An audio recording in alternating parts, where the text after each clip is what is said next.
doesn't matter where you go, what you do, you're going to be given advice to help you make informed choices.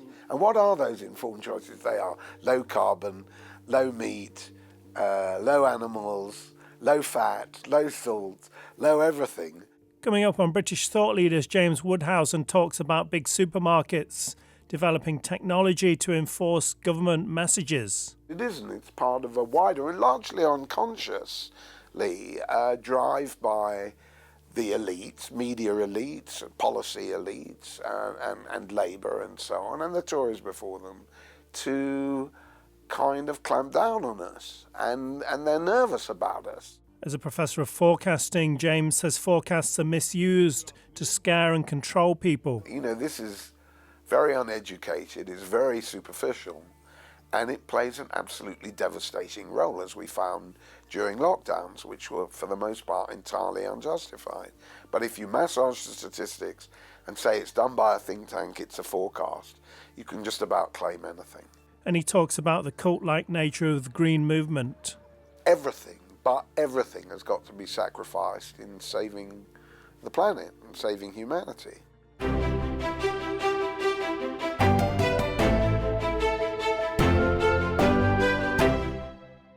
Welcome to British Thought Leaders. I'm Lee Hall.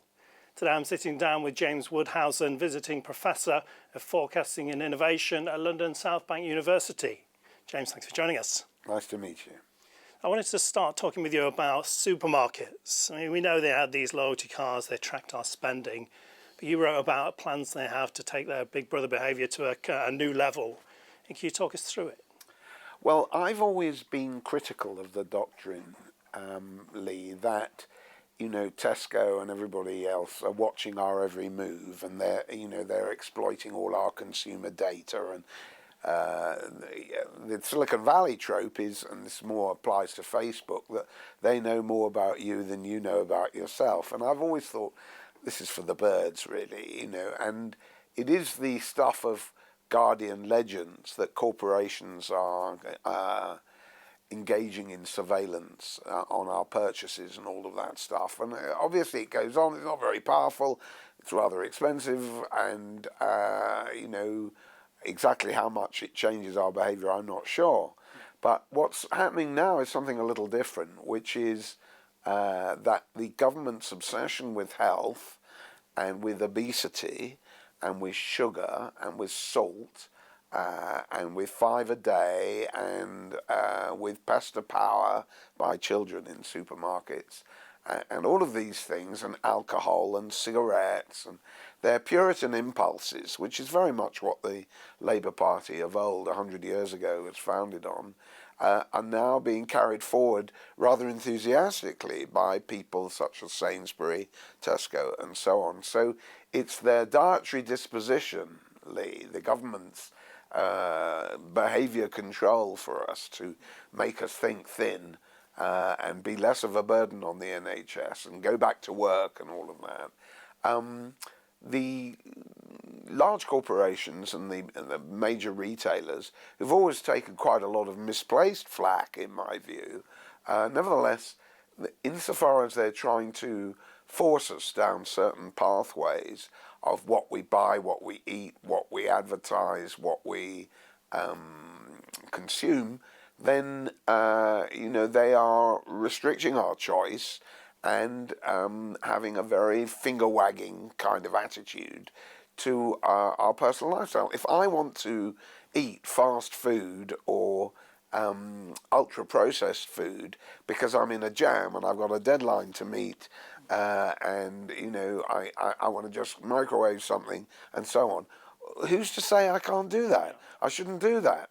You know, I'm no right-wing headbanger, and I'm not interested in free markets and all of that, so I don't believe they exist. But I do reserve the right to choose what I eat, you know, just as women have the right to choose whether or not they have a baby.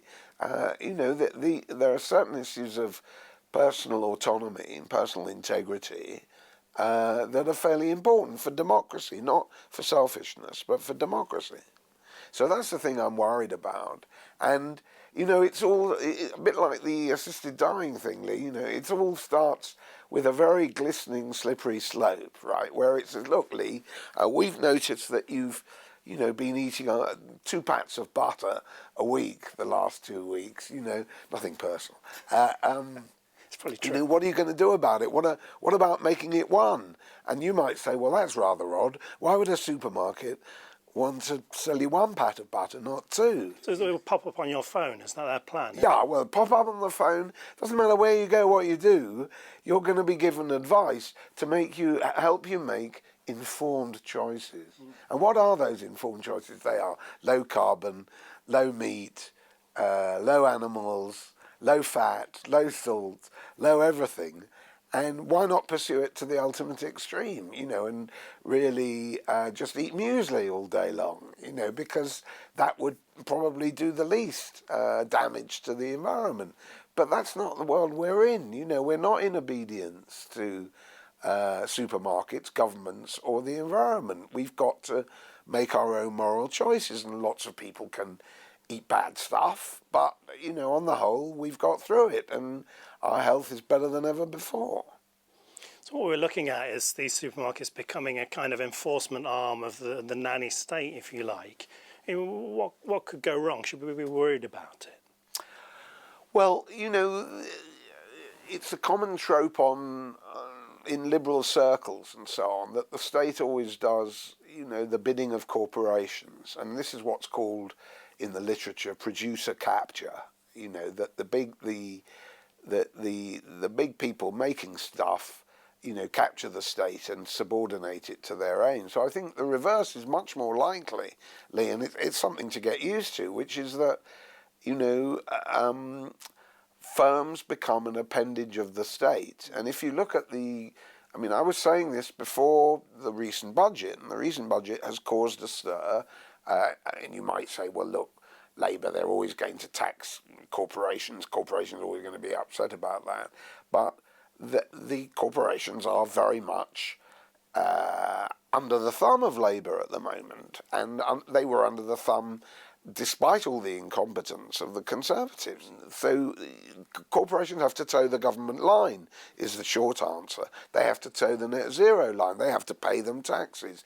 They have to pay extra national insurance, and so on. Now, I'm no big defender of employers or big capitalist enterprises, and never have been. But their fealty to the state and the way in which the state can go around roughly telling them what to think and do, you know, and you can see it because I've got a newspaper cutting from 5-10 years ago where NatWest was going to open healthcare checks at its branches, its retail branches, right? It was before Labour, and now we learn that they want to have mobile healthcare, decentralised healthcare, a brand new idea that none of us have ever heard of before. They want to bring that to your car park, to your hospital, to your supermarket, to your motorway service station, to your employer's reception area. They want that kind of checkup on your BMI, your body mass index, your blood pressure, your ability to go to work. You know, they want those kinds of checks on you all the time. So when we say surveillance Big Brother, it doesn't have to be super high tech, right? It's not some nasty cyclops, you know, Dalek style doing that to you all the time, right? You never know whether you're being watched or not. It can be much more touchy-feely, right? If you remember what supermarkets did during the lockdown, you know, and their community notices and their help with vaccinations and so on, some of it's all right, you know, but it is a slippery slope because then you can't go anywhere in life without somebody saying, you know, you come in and say, listen, I've got a bad eye. And they say, can I take your blood pressure? You know, I've got a bad leg. Oh, can I check your diet? You know, so we don't have to be enveloped or invaded by the state in this kind of way. Now, if nothing else was going on, we'd just say, well, look, some doctors are running amok.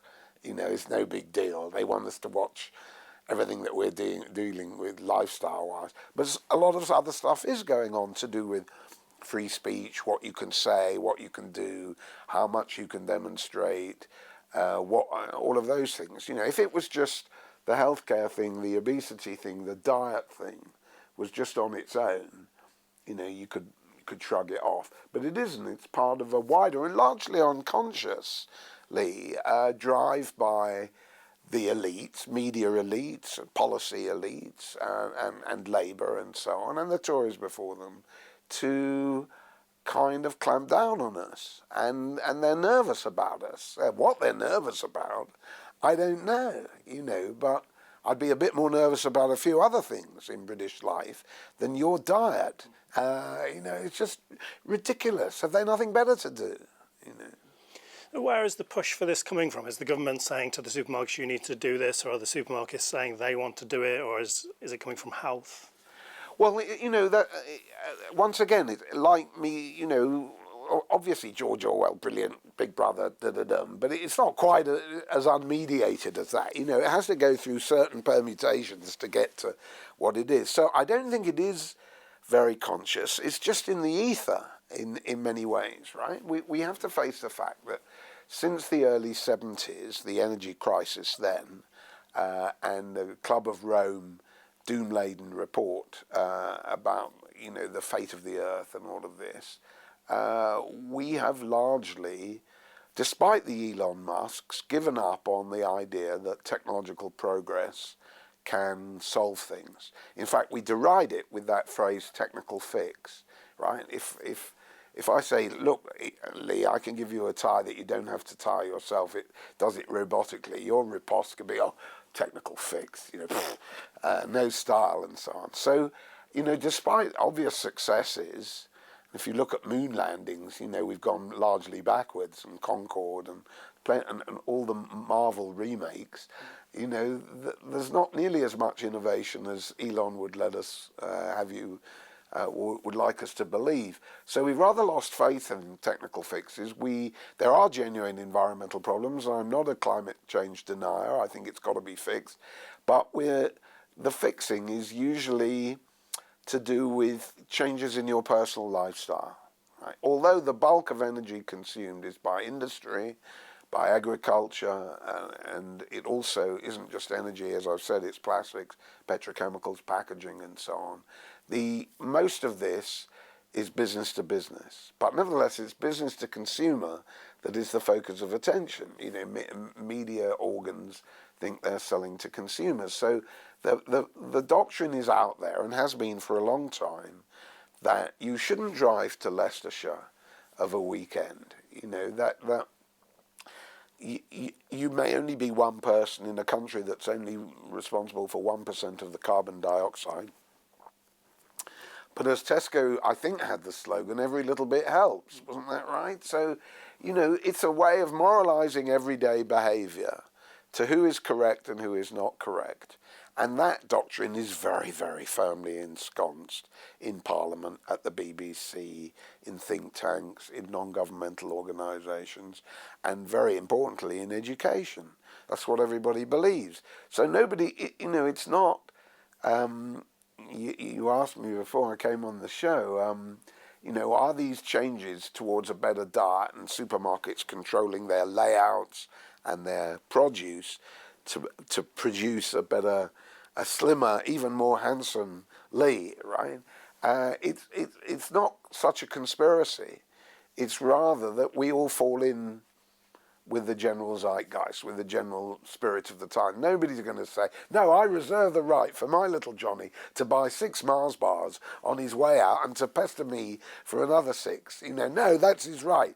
Freedom of diet. Nobody says that, right? And they'd be a bit odd if they did. But it shows how, in molecular style, these views, which are ultimately rather puritanical, right? I mean, I'm not going to eat 6 Mars bars straight off the bat. Nobody's going to do that, right? But they are like higher prices for sugary things, higher prices for beer and so on. If you go back to the history of the Labour Party, it was very much a temperance party. I've got the books, right? And it's drink is the curse of the working masses, and they still have that. That view of the working masses. And I resist that. I'm not part of the working masses anymore, if I ever was.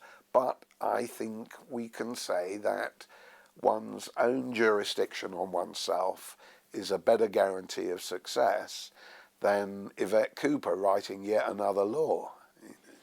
I think for me, if a message popped up saying, Lee, you've had too much ice cream this week, I will probably buy more ice cream just to make a point. How do you think the public are going to respond to this? Well, you put it so much better than me. I give a long-winded scholarly explanation which nobody can follow, and you just reduce it to ice cream, which is a great idea. Well, I think the freeborn natural Englishman, every home is his castle and so on. I was used to laugh at that, because I was radical. I remain radical. I was internationalist, and I didn't want the Colonel Blimp factor any more than the next man. But I've got to say that the more I hear about it now, the more I respect that attitude, because the Brits, in their different ways, in their different cultures and regions and all the rest of it, have historically always had an underrated amount of disrespect for authority. They are not mass conformists. They don't like that, and they bridle at it, and they don't wake up very fast, but when they do, they get really cross. I think the French will take a battering ram to a police station at the drop of a pin. That's no problem for them. We don't do that, but when we are exercised, and when people are exercised by excessive immigration or excessive laxness by the police or excessive double standards by two-tier care, people in Britain are not backward coming forward, and historically they haven't been.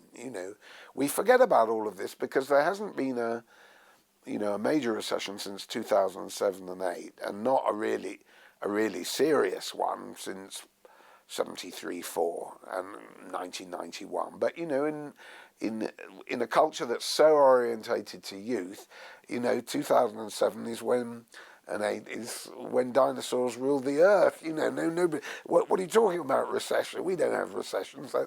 That's all nearly 20 years ago. We're going to find out that we do have recessions. And the reaction of the British, to go to your point, is not going to be backward coming forward. They are going to want solutions, and they will develop the solutions themselves if they're not on offer.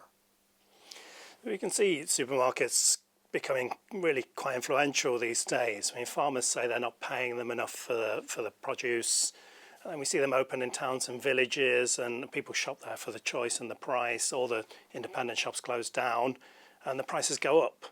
Do you think they're getting too powerful? No, well, I think it's very important not to rush to impulses in this whole thing, right? Let me try and explain why. Why is middle class shoplifting so prevalent at self-checkout devices in stores? One of the reasons is that we've always thought that big retailers were monopolies and ripping us off through prices and charging too much and paying not enough and, sawdust on the floor and so on. And so for a very long time, it's really, at least since Naomi Klein's No Logo, which was published in 1999, I think you'll find, to be against big box branded retailers, big retail as they would have to call it in the States, has been an article of faith for anybody who wants to make a sort of glib right-on comment. They're like Arms or banks or Big Auto, Big Rubber as it used to be called in the tire industry. They're all of these large forces, which has been easy for Democrats broadly. I'm talking with a capital D. The Democratic Party, most prominently against Big Pharma, has always taken a sort of right-on stance against large firms, and it's very difficult to distinguish that from classical American politics, which is to do with the pork barrel and people buying up influence and corporations having that kind of sway. Now, I've never been in a rush to slag off the big six retailers or however, just like the big six energy suppliers, right? They just because they're big doesn't mean that they're inefficient. They can be more efficient. They can be lower priced. They can beat suppliers into submission, which isn't something we'd always like to see, but keeps a lid on prices. So the doctrine that big bad retailers are really the problem in the world, I can't get along with it. Often hygiene is much worse in a small shop. This can easily happen. Prices are higher. And so on. So let's not rush to impulses. Having said that, the role of retailing has changed, and the first air-conditioned mall or mall was put in America in around 1956, widely celebrated as brilliant. No more rain when we go shopping. Right now, everybody hates malls. Since no logo around 2000. You've got to hate retailers. You've got to have a Palestinian action demonstration against retailers. You've got to, daub them with lots of paint for just stop. It doesn't matter who you're daubing, as long as you're daubing, and most of the time it's a retailer, because they represent the man. They are consumption, and consumption, according to the Glib account, is what capitalism's all about. It's not. It's actually about business-to-business transactions, business-to-government transactions. But if you take sort of fallen man and his desire for a big burger, and take that as your starting point, you're going to, want to curb retailers, but in a very short-sighted way. I mean, who's going to refrigerate things? Who's going to deliver things? Is it all going to come from a nice, cheap Deliveroo biker who never gets in your way, never causes a traffic jam, never leaves his bike anywhere? It's all fine. It isn't fine. And what you refer to, what the closure of small shopkeepers is sad. At the same time, what's even sadder is the loss of community feeling and the loss of solidarity.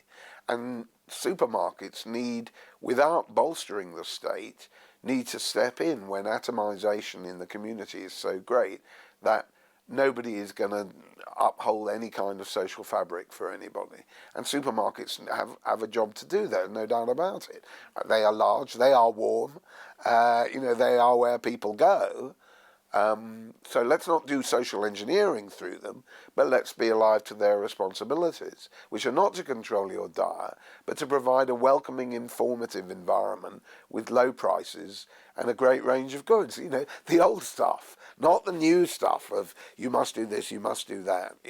Don't park, don't do this, and so on. But just being great retailers, and will the government please get off their backs? You're a professor of forecasting. I wanted to kind of explore this a bit. We see a lot of future gazing in the media and books.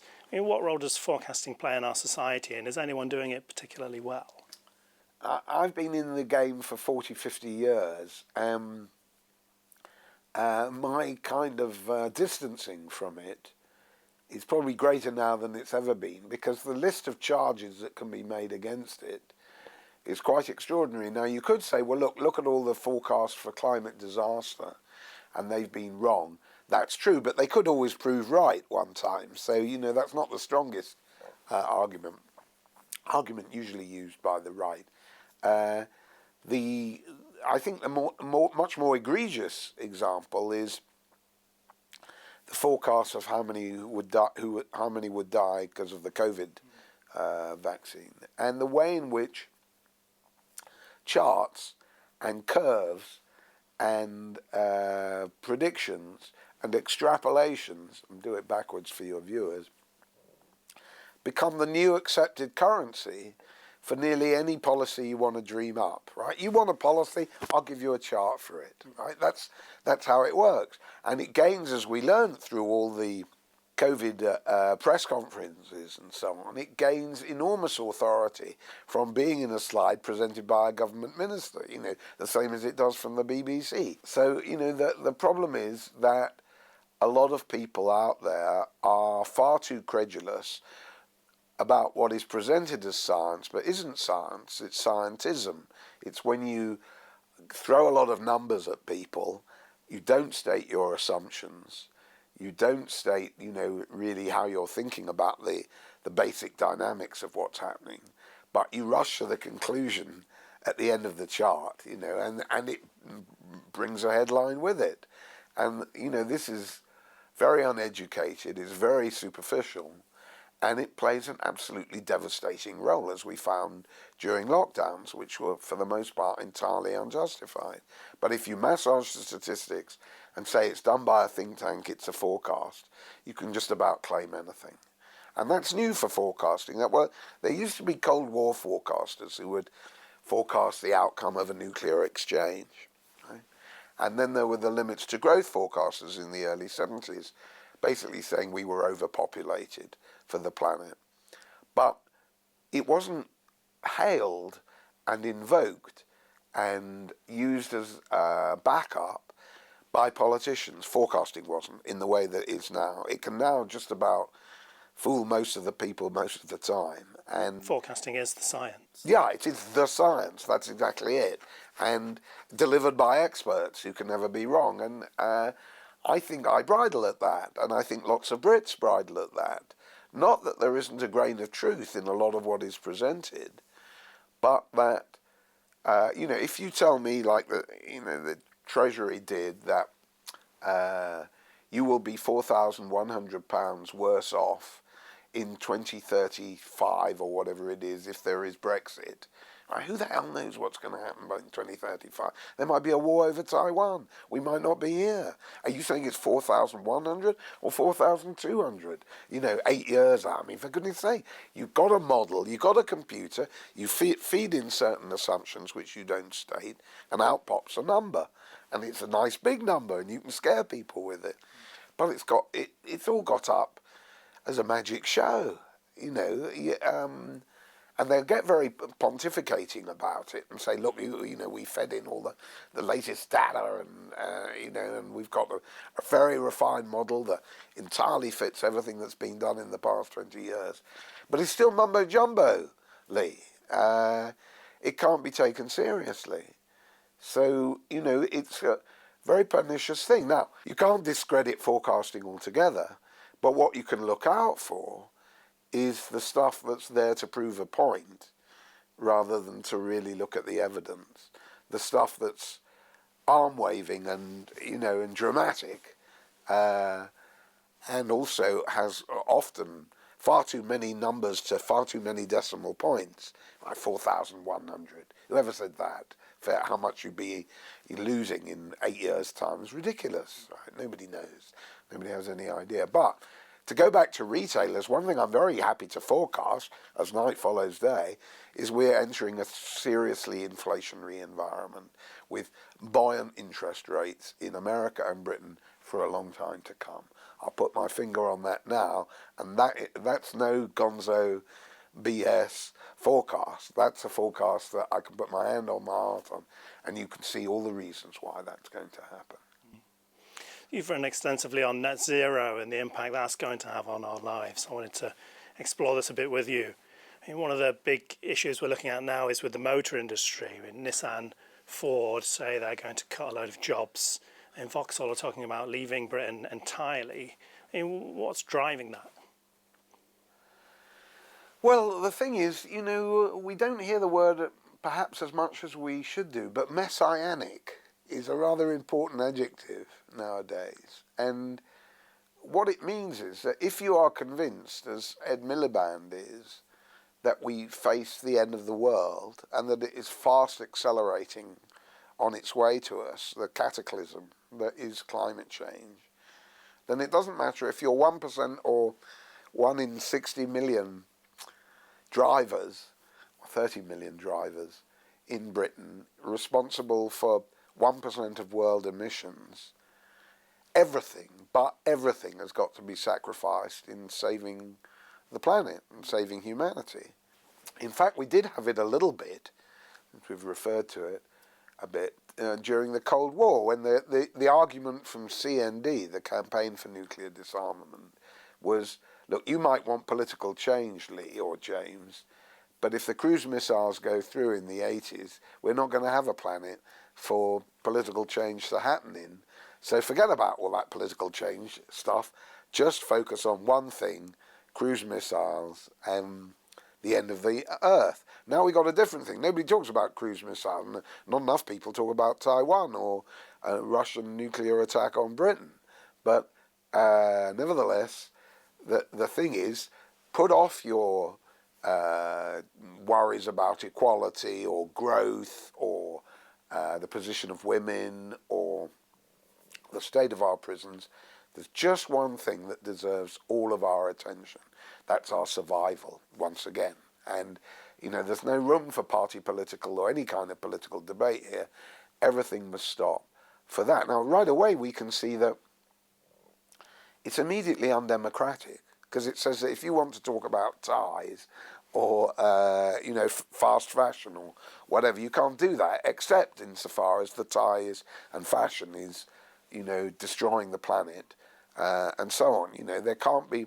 And if you want to make a theatrical production, and ties feature in it, better be making a point about climate change as well, because, all shoulders must be at the wheel. It doesn't matter your diet, your theatre going, your fashion, that is messianic. And it therefore follows that the loss of thousands of jobs by Nissan or Vauxhall or whatever is a small price to pay, because you're absolutely convinced that electric cars are going to be mass popular endeavours. Presumably you're convinced that the prices will come down, not only of the new cars, but also of second-hand cars. There's no market for them to speak of in terms of electrics.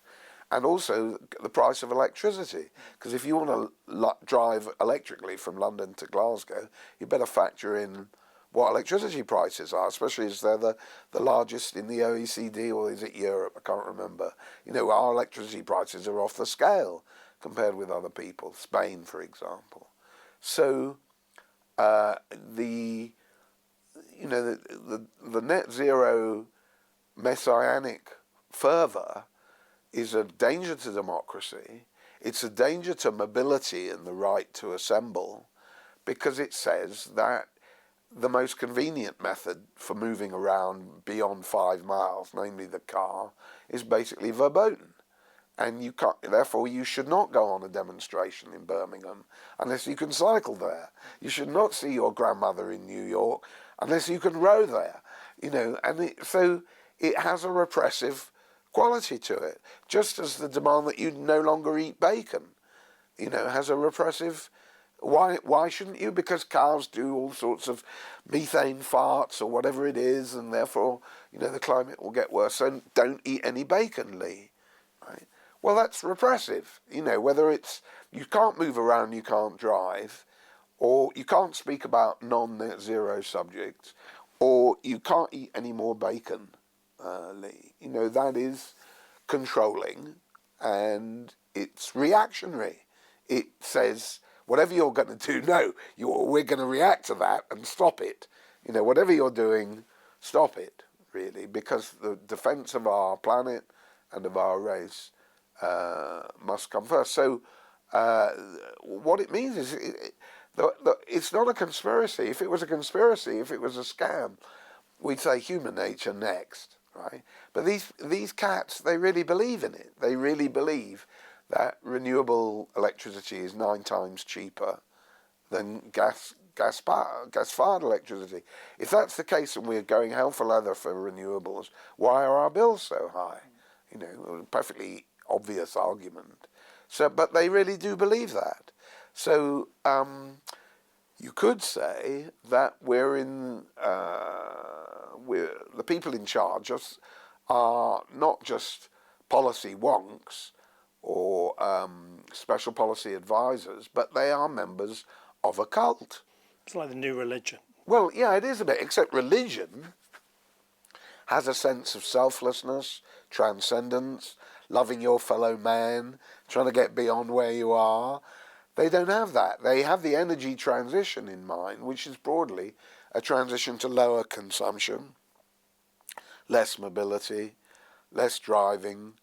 We've got to be careful about the AI because of the data centers.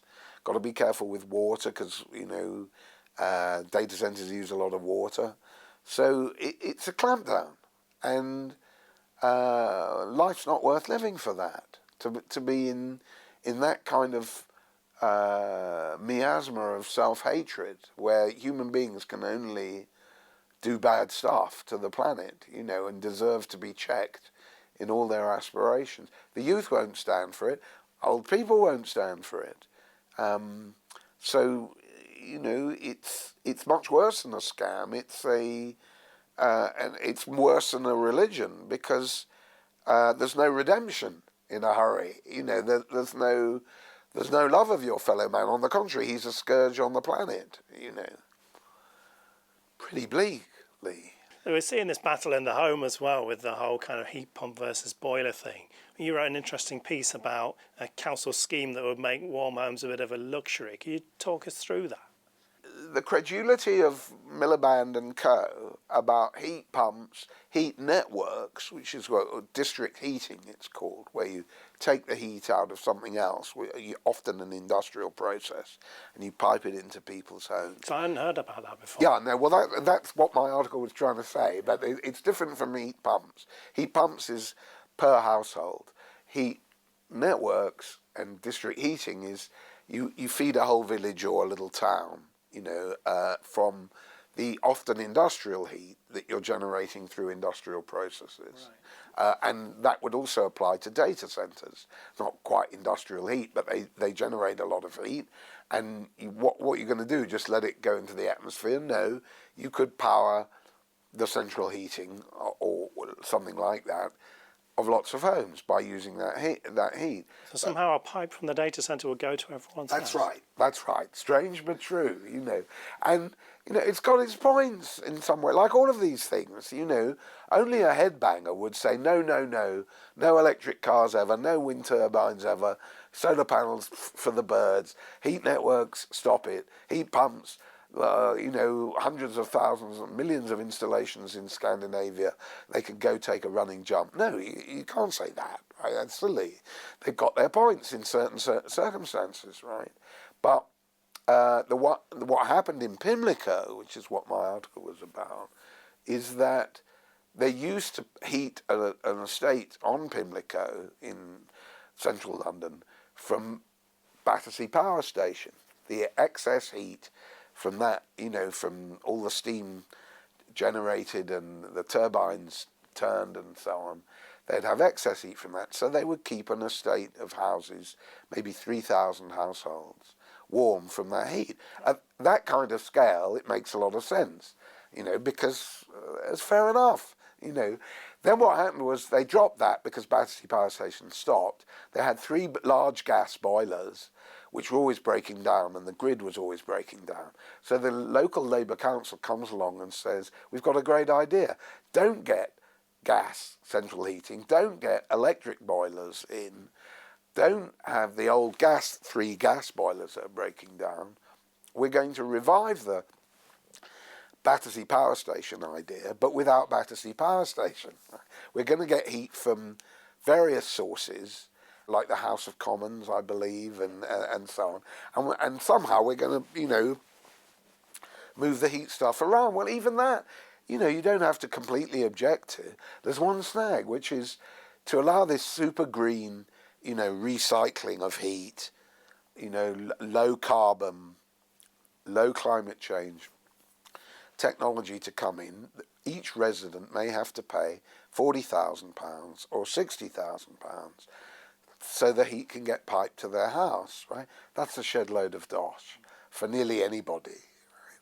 And so, once again, it shows also that green technologies tend to be inflationary. Right? Do they get any choice about that? It's just like you've got to pay £60,000. No, well, that's the next thing, and you've got a strong element of coercion, that in all of this, right? That the repression that I spoke of, the snobby attitudes, and the looking down your nose at the plebs. Councils have always done that. That's a story of Grenfell. But now they've got another argument, which is, I've heard it from the water company. water companies, your water company bill is going up. Why? It's climate change. It's not because we're complete bastards who paid all these shareholders tons of money and, we live out in Australia. And so, no. It's climate change. And in the same way, you could say, no. You are energy wastrels, costing all of this gas that we're using. We're going to put you on a new diet. And if you've got to pay 40 grand for that, well, tough. We're the council, you go move somewhere else if you don't like it, end of. Don't say it's not going to happen, because councils, like some landlords, can be very peremptory, especially to people they regard as second-class citizens, which is what they, Royal Borough of Kensington and Chelsea, that's how they regarded the Grenfell inhabitants and the arm's length management organisation that was really to blame for that fire. They always felt they were second class. Even that would be too much for what they felt about those people. So councils can be very peremptory, and they've got this lovely new argument, which is the government's behind us and we're saving the planet. And anybody who doesn't go along with us is an antediluvian dinosaur, Lee. Is on the wrong side of history and, a racist. But it's for the birds, and most Brits will see it as being for the birds. So it seems the same story over and over, that the ordinary folks' living standards need to go down in the name of net zero. Last week the national grid almost ran out of electricity. We could see blackouts soon. It's kind of like a anti-fairy tale, if you like. The country's going towards being a developing nation once again. How do you think this story is going to end? Well, it does look very worrying. I mean, once again, we don't need to over-dramatise power cuts, right? I wrote a book called Energize 15 years ago, and it opens with the idea of power cuts and says, look, power cuts probably are coming, but let's not be alarmist about it. And generally speaking, right now, we don't have a lot of power cuts, and when they do, it's usually an outage that's fairly local, and so on. No need to be cataclysmic. We got enough cataclysmic and conspiratorial thinking anyway, right? Charge my phone. Having said that, any power cuts that do happen, because of the intermittent character of the non-fossil fuels that we're more and more relying upon, will have a devastating impact on civil life, right? You're talking shoplifting. Wait till the power cuts come, right? And crime generally. So, there is an insouciance about the Department of Energy, Security, Climate Change, and whatever extra words we add to it this year, about, whether we have enough clout to keep the lights on in this country. That's very worrying. And just as there's insouciance about car manufacturers going to the wall because of the zero emissions mandate, where they have to sell cars that right now people don't want because they're too expensive. And it's the same with heat pumps. They've got the same thing happening with the heat pump mandatory. If you're a boiler manufacturer like whoever it is, you're going to, you've got to produce a kind of boiler that most people don't want. Just a few tens of thousands are buying them in this country. It's nothing. So they are flying in the face of reality in terms of the take-up of EVs and the take-up of heat pumps. But that doesn't matter to them. It's very important, Lee, when Keir Starmer was asked, where do you prefer to be, Westminster or Davos, he replied, Davos, right? And that was very telling, because why does Miliband or Starmer want all of this bizarre approach to our industry, to travel in Britain, to keeping warm in Britain? Why are they so conspicuously irrational? Because the important thing for them is to be able to crow at these international meetings. Doesn't mean they're puppets of the World Economic Forum. Forget about that, right? It's just that they want to be able to say, we've done more to cut emissions. We are showing climate leadership. Years ago, I used to send this up saying, It was sort of limp jingoism. Look, I've got a big one. Rah, rah, I've done more emissions than anybody else. I am showing you the way forward. Limp jingoism. It's John Bull, but with a sort of Labour Party, pair of gift spectacles on it, right? And it's a fairly unseemly combination, really. Jingoism but limp. And it's just very silly, but that's what matters to them. They were elected by a small minority of this country, and they do not want to spend time with those people. They want to spend time at Davos or the UN or at COP, despite the recent COP having collapsed in ruins just about. It was so ridiculous, the whole affair. That's what matters to them. So for them, the drive to make you buy a heat pump and you buy an electric car is no contest. They've got to win it. It's the only game in town. The global is where life is at, not the local, not the national, certainly not the national. The global, these global, for the IMF, the OECD, the EU, the UN, that's where the action is for them. Not for you or me, but for them. So they will pursue it for a long, long time until there's a revolt, and there will be a revolt. James Woudhuysen, thanks for joining us. Thank you.